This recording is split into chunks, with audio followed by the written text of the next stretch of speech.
Hello and welcome to John Lecture 15. I am not lecturing at this point on John 14 through 17. So we are going to be covering John 18 through 21, and there's a lot to cover there. So this will happen in a series of videos. So let's get started. First thing we always start with in these lectures is an outline.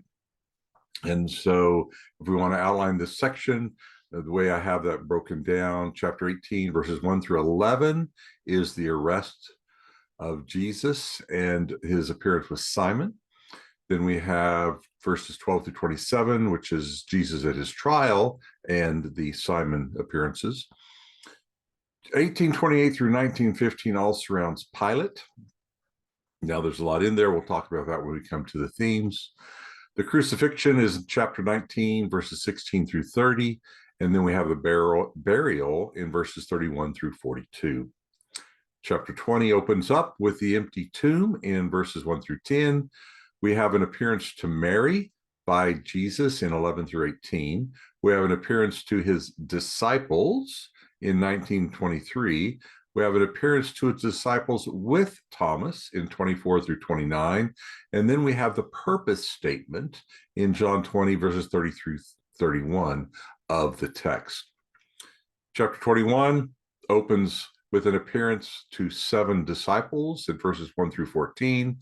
We then come back to Jesus and Simon in 15 through 19. The fate of the beloved disciple in verses 20 through 23, and then the final testimony of those composing this gospel in verses 24 through 25. So it focuses a lot on Jesus and Simon at the beginning and the end. We have quite a bit of the beloved disciple at the beginning and the end. And then in between are some important events from a thematic point of view. Now, due to time, we're not going to spend a lot of time on the arrest and trial of Jesus. So we want to get to the Pilate issues because that's where some of the important things actually take place. So let's look at some of the issues in chapter 18, verses 28 through 19:15 with Pilate. So as we look at this text, and we're looking at verses 16, get the right verses here, verse 28 of this chapter, right? John 18:28. We have a reference to the Passover, right? Passover surrounds this particular story in lots of ways. We have 3 of them. And so in verse 28, they led Jesus into the praetorium, and it was early. They themselves did not enter into the praetorium so that they would not be defiled, but might eat the Passover. And so the timing of this particular text shows that the arrest is occurring prior to Passover, and that it is a holy time. And so the royal officials don't want to defile themselves and keep from participating in Passover, and yet they're willing to turn Jesus over to the Romans and not consider that an issue. The discussion of Jesus as a king in verse 33 leads us back to some thematic issues. Pilate simply asked Jesus, "Are you the king of the Jews?" Right? It's not that they are calling him that. That just seems to be Pilate's request. And yet, Pilate would have been around the earlier in the week when there is a parade into the city and the Hosanna singing of those songs. So he may be asking about that particular issue. We have the concept in John 6 about them wanting to make him a king. And so Jesus departs from the wilderness. And so we have lots of issues around this idea and the role of kingdom. Now, there's lots of information about that, and it's very important But Jesus is actually crucified later as king, and so it's kind of an important element. When we get into verse 35, the question that Pilate wants to know is, what have you done? Right? Verse 35, what is it that you have done that your nation and chief priests handed you over? What is it? And Jesus still has the conversation that about his kingdom is not of his world, that his servants are not fighting for him, and that his kingdom is not of this realm, which Pilate simply doesn't quite understand. It says, so you are a king? So the whole thematic is Jesus this king, and Jesus said, you say correctly that I am a king. Now we got some problems, because Pilate's idea of king, the Jews' idea of king, Jesus' idea of king is quite different. Now, one of the ideas that happens as we are in this section is that a word gets used that's been used frequently, right? In verse 36, he says, my servants would be fighting so that I would not be handed over to the Jews. And that word is paradidomi, which is the same word that is used of Judas and what he does to Jesus. It is the word that is used of the Jews in verse 30 and 35. It is what Pilate does in verse 11 as he hands him over.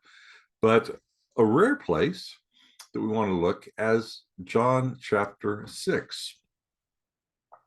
And so if we go back to John chapter 6, we're looking at the end of the book in John chapter 6, or in the end of the chapter, verse 64, right?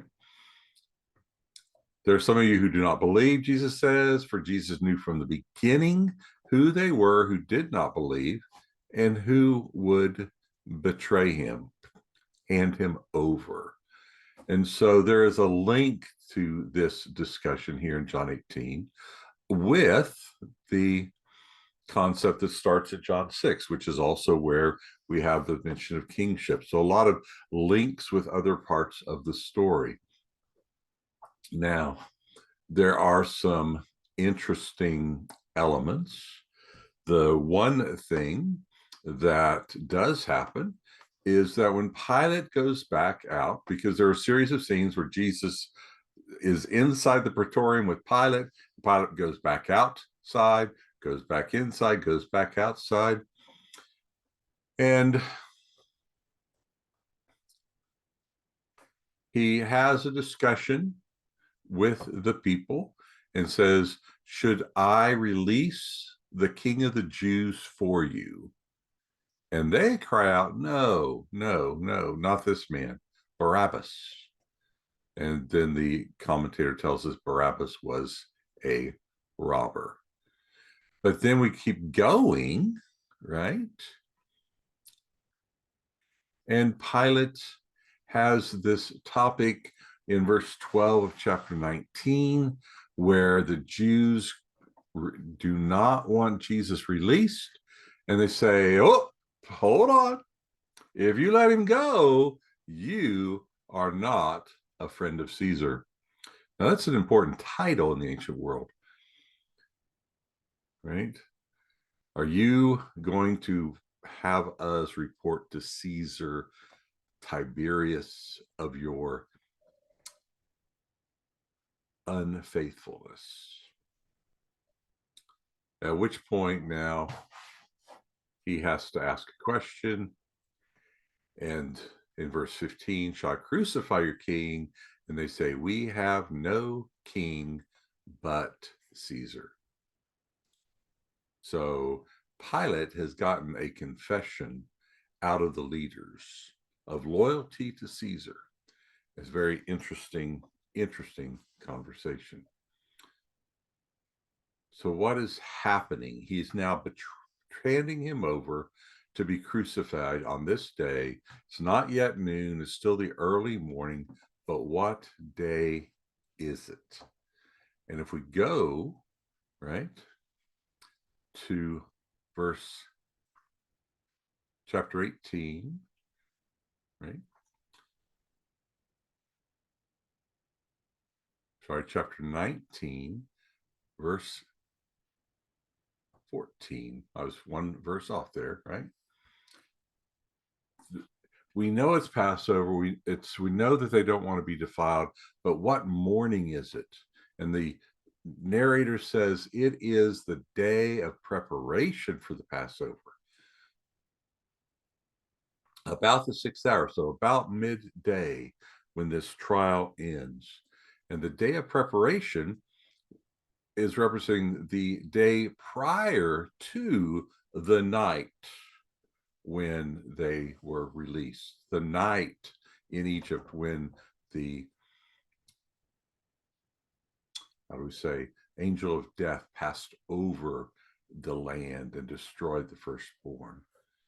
Is an interesting timing in this particular gospel, a little bit different than the synoptics, creates a lot of online discussions at times, but those are predicated by the things we did before online, where they had writings of journals and writings and commentaries. It's a very unique part of this particular passage. So we have these discussions. This is the first section. And so we're going to pause here for the first part of lecture 15 and come back again with another section here in a moment.